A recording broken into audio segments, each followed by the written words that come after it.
everyone, so for the past few days I've done quite a lot of travelling and sat in traffic on a motorway. So I went to the Therapy Expo in Birmingham and obviously we sat there, so it was like nearly 3 hours there, 3 hours back. One day it was like nearly 4 hours to get home, so we just sat on a bus, not much movement at all, and then obviously going into the expo, being able to walk round, but going into lectures and seminars and pretty much being sat down as well. And obviously that's not the norm for me. I'm normally jumping around all day long, so obviously I come home and I felt tight and stiff.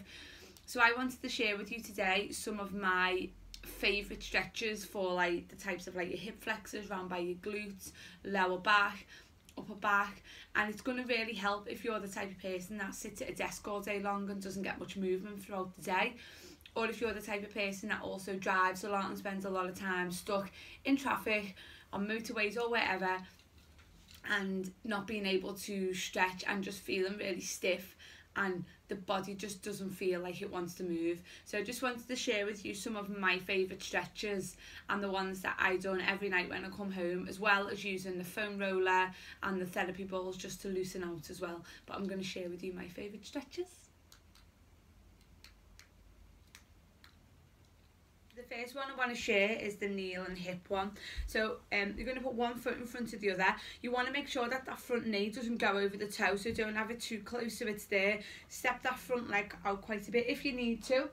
You can always prop something under the back knee if you feel that it's hurting when it's on the floor. So front foot, and all we're going to do is sink into that front leg. We're getting a nice stretch into the hip flexor there. Obviously remember about the knee, so we're just sitting in and we can reach our arms up, or we can just keep the hands on the hips, and it's a nice stretch into the hip flexor. What I also like to do is put the hands on the knee and reach over and really increase the stretch down into the waist and have a nice little stretch. And I really like this one sitting right. You can also then put your hands down on the floor, sit back into the back heel, straighten the front leg, and it's a nice stretch for the hamstring. But for all you runners out there, I don't think you're going to like this one. So you sit back and then come back and sitting into it there. And then a progression from that one is to go into pigeon pose or mermaid pose. So the front leg will come in front of the body, and you either go back into like kind of like a half split position. If that doesn't feel comfortable, you can then bend the back leg and sit into pigeon pose. So front leg bend, back leg bend. You can sit tall, or if you feel like, you can take yourself forward. But if you feel you've got the flexibility, you can take that back leg back into pigeon pose. So the front leg's bend, back leg's back. Let me see if I can just angle the camera. Ah, that's better. So into pigeon pose, front leg back, and then either staying tall, or if you feel you can, just letting yourself melt forwards and getting a nice stretch into the front leg, into the sides of the glute, and then also into the hip at the back. But as I said, if that's too much, take that leg back into like a mermaid pose and either stay nice and tall, or if you feel you can, walk it forward. So again, another one, it's one of my favourites actually. I love to hate it, let's just say. If you get problems in your knees, bring the foot a little bit closer to you and literally just sink into it. So yeah, definitely one of my favourite stretches to do. Well, I think it is anyway. And obviously make sure you do it on both sides as well. Next one's going to be around about the thoracic spine, so around about your mid-back, ladies, where like the bra line would be, or where your shoulder blade is around there. So you're going to come onto like an all fours position. You're going to take one arm and feed it through, and try and let the head come down towards the floor, if that's comfortable. Let the side of the head rest down, and then try and just twist the upper body if you feel you can. You can always take the top hand off, but if not, leave it there and just twist and get a nice stretch into that thoracic spine, and then come up and then do it on the other side. And you might find that on one side and the other you might find it a little different. So my head's just kind of laying and I'm just kind of twisting the body. I can take the hand off, but obviously I can leave it on as well and just have a nice twist. And then from there we can come back into all fours and go into cat and cow. Now anyone who comes to my classes knows that I like to call it cat and cat, because I've never seen a cow look like that. But we'll go with cat and cow because that's what it's called. So knees directly under hips, shoulders over wrist. You tuck the chin into the chest and you round the back. And we're going to really push into the heel of the hands. Tucking the chin into the chest, pushing the heel of the hands down. And then we're going to bring it up. Looking up towards the ceiling, really arching that back. But again, pushing into the heel of the hands. And if you want to stay in one more than the other, you can. And then just taking it up. And then we're going to go into child's pose. Now, I like to do it with feet together and take the knees wide, but it's completely up to you. And we're just going to sink back. And this is obviously a resting pose as well in yoga. And we're just going to sink back, let the head drop. And let the bum come down towards the heels. If you want to bring the knees together, you can do. But I kind of think it feels better with the knees a bit wider. And you just rest in this position. Next one I'm going to do is the lion twist. I love doing this one. I always end yoga on this one. So we're going to lie down, bend the knees, and we're going to drop the knees over to the right. Take the arms out to the side and take the head over to the left. So you're getting a nice twist into the spine. If you want to make it a bit more intense, you can extend the top leg over the body. So the head is going in one direction and the knees are in the other direction. And it's a nice twist. And then you just bring it back to centre. And then just change it to the other side. Again, if you can, extend that top leg. And then drop the head to the other side.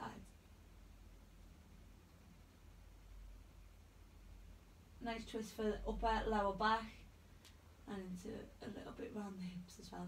And then bring the knees back to centre. And just give them a little hug.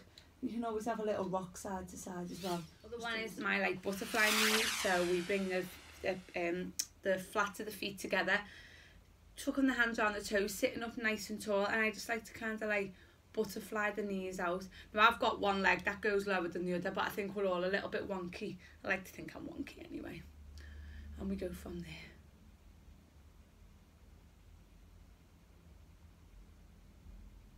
And just working right into those hip flexors. And then you can always try doing the first one we done, which was the kneel and hip one, after you've done this, just to see if it's loosened out a little bit.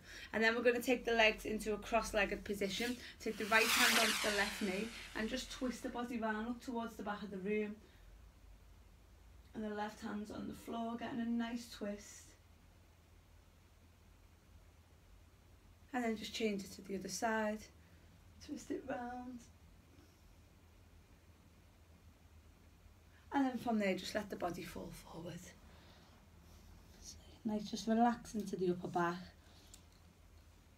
And make sure the head's nice and relaxed as well. Now this next one is probably one of my favourite moves. And I kind of love just sitting in this position, watching the television. But I know it's not for everyone, but I still wanted to include it. So you're going to take quite a wide stance and you're going to turn the toes out. And you're going to slowly, keeping the whole foot on the floor, start to bring yourself down into the Buddha squat. Now this is one of my favourites, but it's not for everyone. Knee problems, lower back, hip problems, not everyone's going to like it, but I needed to share it. So the feet are turned out, the feet are wide, the elbows are pushing onto the knees. You can also add in a little bit of a twist. Oh, I don't know if you heard that, but that was my shoulder. So you can also add in a bit of a twist, pushing away, but if that's not feeling good, just take it into a squat and just pushing out, keeping the back nice and straight, dropping the bottom down towards the floor. As I said, it's not for everyone. If you know it's not for you, don't try it. And if it feels wrong, or if your heels are coming off the floor, or if your knees are coming in, you're pushing yourself forward, just don't do it. Just leave this one out. But definitely one of my favourites. Next one's like ragdoll. So we're just going to take ourselves down, put the hands on opposite elbows, and just let the body sway from side to side, drop everything, let the hands drop down. And it's just a nice one, just there's no tension or nothing's going on, we're just dropping the body. And then obviously when we come up nice and slowly so we don't go too dizzy. Now we're going to take ourselves into downward facing dog, and we're going to do a little bit of a hip opener, but downward facing dog itself is really good. Just do it anyway. So remember, the aim is you don't have to get your heels down towards the floor. Don't think you've failed if you haven't. It comes with time, and we'll just pedal the heels. So hands wide, tuck the tailbone under, lift the hips, push the heels down, and we're in downward dog position, keeping the hips nice and high, pushing into the heel of the hands. This t-shirt's going to come over my head any minute. It's going to be a proper Simon Cowell and tuck it in, otherwise you'll end up seeing what I've had for my breakfast. So sit back, pedaling the heels, loosen out, really good for the back of the legs. I don't know if you can hear that, but my ankles are clicking away. Pushing the heels down, then if you can, taking one leg up into the air, bending it back, and just opening out into the hips. Oh, it's one of my favourite ones to do. But again, it's not for everyone. Bring it down, take the other one up, just open out. Oh. And then you're just pushing the heels down, and then from there you can always drop the knees down and sit back into child's pose at the rest. And we're going to just do some hip bridges. So bringing the heels close as you can towards the bottom, knees at hip distance, lower body, lower back onto the floor to start, shoulders relax. We start by tucking the pelvis under. Sort this t-shirt again, otherwise you'll never see. Tucking it under and slowly peeling the back vertebrae by vertebrae off the floor. Holding it, take a big deep breath, and then starting from the top of the back and slowly peeling it back down. Resting it, tucking the pelvis back under, move my hands so you can see. Slowly bringing it up, taking a nice big deep breath at the top, and then letting it go down, vertebrae by vertebrae. And then from there you can always bring the knees into the chest and have a little rock side to side. And again, think of your spine as like building blocks, so they all go one at a time. So you don't want to throw the back up and throw it down, it just goes one at a time. It's not really a stretch, that one, but sometimes it's nice just to do for around like the lower back, hips and abs and stuff.